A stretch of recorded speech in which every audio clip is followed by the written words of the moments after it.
Hi everyone, welcome back to only IAS channel. आज हम बात करेंगे ओशन में पानी का मूवमेंट एक जगह से दूसरी जगह पे कैसे होता है। साथ ही में पर्टिकुलरली हम बात करेंगे आज ओशन करंट कैसे वर्क करते हैं।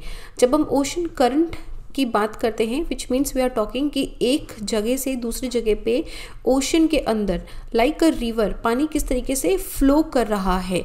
और आपने सुना होगा कि वार्म करंट होता है, कोल्ड करंट होता है।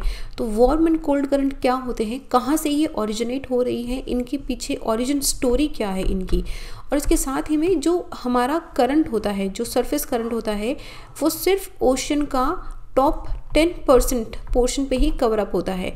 हमारा जो 90% तक का ओशन है, जो कोल्ड है और डेंस है, इसमें पानी का सर्कुलेशन कैसे होता है, कैसे ये बॉटम का कोल्ड एंड डेंस वाटर ऊपर सरफेस पे आता है, एंड कैसे सरफेस का पानी जो है वो टॉप हमारे जो डीप ओशन बॉटम्स हैं वहाँ पे जाते हैं। डीप ओशन करंट किस तरीके से वर्क करती है इसके बारे में हम बात करेंगे। एक छोटा सा इंट्रोडक्शन उसके लिए। ओशन वाटर 3 तरीके से मूवमेंट होता है। जनरली हम बोलते हैं ocean water is being moved by the 3 waves. First is ocean current, another is the ocean wave, जैसे कि सुनामी आती है, या फिर अगर आप बीच पे खड़े हो तो आपने देखा होगा कि वेव्स आ रही हैं। एंड थर्ड होता है टाइड, जो कि gravitational force of sun and moon की वजह से हमारी high tide and low tide आती है। इन दोनों के बारे में हम आगे वाली कभी क्लासेस के बारे में बात करेंगे। आज हम पर्टिकुलरली सिर्फ ओशन करंट के बारे में बात कर रहे हैं। ओशन करंट क्या होता है?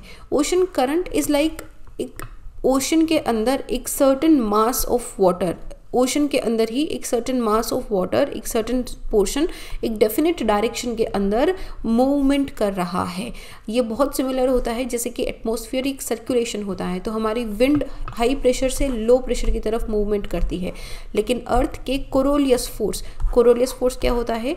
अर्थ का अपनी एक्सिस पे रोटेशन की वजह से एक फोर्स एक्सट्रैक्ट होता है हर मूविंग चीज़ पे। चाहे आप अगर चलती हुई ट्रेन से अगर आप एक बॉल फेंक रहे हो, या फिर आप एक जगह पे खड़े होकर भी बॉल को बहुत तेज़ी से मूवमेंट करके फेंक रहे हो, कोई भी मूवमेंट करती हुई चीज़ पे कोरोलियस फोर्स वर्क करता है। तो चलती हुई हवा पे भी कोरोलियस फोर्स वर्क करता है। इसकी वजह से नॉर्दर्न हेमिस्फेयर में कोई भी मूवमेंट करती हुई चीज़ अपने राइट साइड में टर्न हो जाती है, और सदर्न हेमिस्फेयर के अंदर मूवमेंट करती हुई चीज़ अपने लेफ्ट साइड के अंदर टर्न हो जाती है। इसे कोरोलियस फोर्स बोलते हैं हम। ओशन करंट भी उसी तरीके से कोरोलियस फोर्स का ही एक इम्पैक्ट उस पर पड़ता है, जिसकी वजह से हमको ये टर्न होती हुई दिखाई देती है।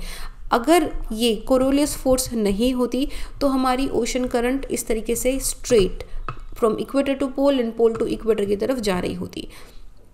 ओशन करंट कितने टाइप की होती है? Generally on the basis of temperature हम ओशन करंट को 2 पार्ट में डिवाइड करते हैं, warm ocean current and cold ocean current. Warm ocean current कौन सी होगी? जिनका टेम्परेचर कंपैरेटिवली गर्म होगा। Now looking at the earth, हमें पता है कि Tropic of Cancer and Tropic of Capricorn के बीच में सोलर इंसोलेशन सबसे ज़्यादा होता है, और हमें गर्मी कहाँ से मिलती है? सूर्य से। तो जहाँ पे सूर्य की किरणें सबसे ज़्यादा गिरेगी वहाँ पे टेम्परेचर ज़्यादा रहेगा, विच मीन्स ओशन का पानी कंपैरेटिवली गर्म रहेगा। तो वार्म ओशन करंट का ओरिजिन ट्रॉपिक से होता है और इनका टेम्परेचर कंपैरेटिवली वार्मर होता है।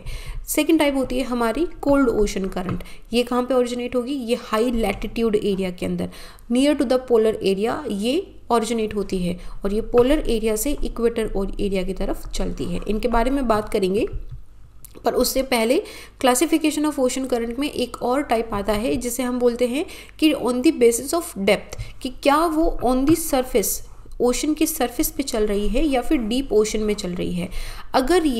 अगर हमारी ocean current top 10% of the water के अंदर मूवमेंट करती है तो हम इसे सरफेस करंट बोलते हैं। ये सरफेस करंट मेजरली विंड से ड्रिवन होती है। विंड जिस डायरेक्शन में मूवमेंट करती है, आपने देखा होगा, सिंपल आप अपनी डे टू डे लाइफ में भी देखते हैं कि जैसे आप अगर पानी गर्म है या चाय गर्म है तो आप उसमें फूंक मारते हैं। आप जिस डायरेक्शन में फूंक मारे उसी डायरेक्शन में आप देखोगे कि चाय या पानी जो है वो मूवमेंट कर रहा है। सो इसी तरीके से जब हमारा एटमॉस्फेरिक सर्कुलेशन में जो हमारी प्रिवेलिंग या प्लेनेटरी विंड है, जिस डायरेक्शन में वो मूवमेंट करती है, उसी डायरेक्शन में फ्रिक्शन के साथ में हमारा वाटर भी मूवमेंट करता है। But that is not the only reason. इसके अलावा भी काफ़ी फैक्टर हैं जो सरफेस करंट को मूवमेंट कराते हैं। लेकिन what about the deep water current? What about the rest of the 90% ocean?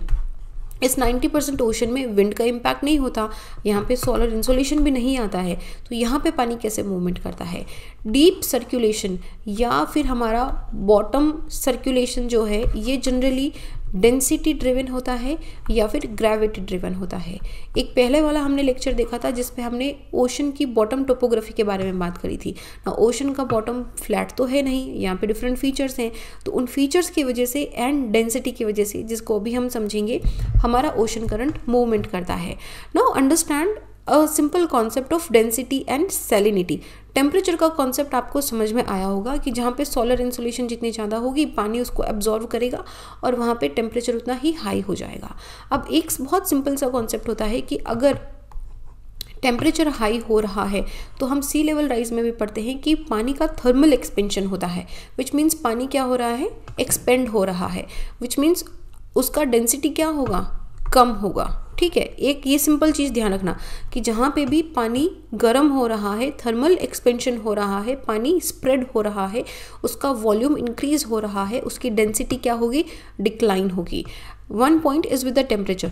Another point I want to explain is with the salinity. Salinity में क्या होता है कि हमारा जब सोलर इंसुलेशन फॉल होता है तो कभी इवोपरेशन एंड प्रेसिपिटेशन के बेसिस पे ये होता है। वो एरियाज जहाँ पे इवोपरेशन हो रहा है लेकिन प्रेसिपिटेशन भी हाई है, वहाँ पे हमारा सैलिनिटी जो है वो कंपैरेटिवली कम होता है। वेयर इज एरियाज जहाँ पे हमारा हाई प्रेशर, सब ट्रॉपिकल हाई प्रेशर एरियाज, यहाँ पे कंटिन्यूस एंटी साइक्लोनिक प्रेशर या फिर हाई प्रेशर की वजह से इवोपरेशन तो बहुत है लेकिन प्रेसिपिटेशन कम है, इस वजह से सैलिनिटी हाई रहता है। जैसे जैसे हम पोलर एरिया की तरफ जाते हैं हमारा सैलिनिटी डिक्रीज होता है। तो अगर पानी में सॉल्ट कॉन्सेंट्रेशन इंक्रीज हो रहा है तो हमारा डेंसिटी क्या होगा, इंक्रीज होगा। टेम्परेचर एंड सैलिनिटी के बीच में एक कॉन्सेप्ट देखो, अगर हम लो लैटिट्यूड्स की बात करें, विच मीन्स अगर हम ट्रॉपिक्स की बात करें, तो जैसे हम बॉटम में जाएंगे वैसे वैसे हमारा टेम्परेचर डिक्लाइन होता जाता है। एक बीच में 500 से 1000 मीटर का जोन आता है जिसको हम थर्मोक्लाइन बोलते हैं, ये कंपनसेशन जोन होता है। यहाँ पे पानी का टेम्परेचर बहुत तेज़ी से फॉल होता है।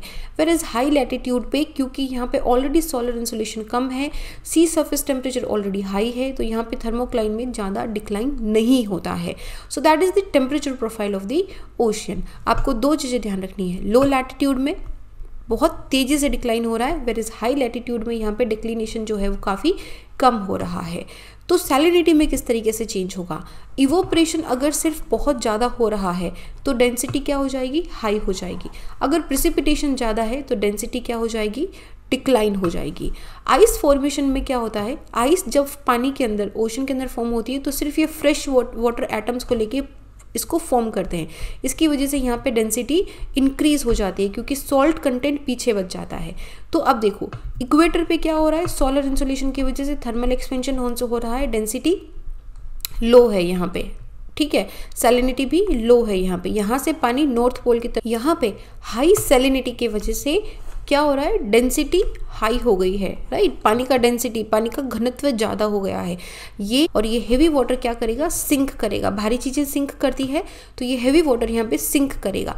जैसे ही ये सिंक करेगा, और इक्वेटर पे पानी क्या हो रहा है, लो डेंसिटी का है, ये कंपैरेटिवली यहाँ पे थोड़ा सा ऊपर की तरफ उठा हुआ है, तो ये पानी इक्वेटर से पोलर की तरफ मूव करेगा और पोलर पे पानी नीचे की तरफ सिंक करेगा। तो ये इस तरीके से आप देख रहे हो, दो चीज़ें हो रही है यहाँ पे, एक हो रही है अपवेलिंग और दूसरी हो रही है डाउन वेलिंग।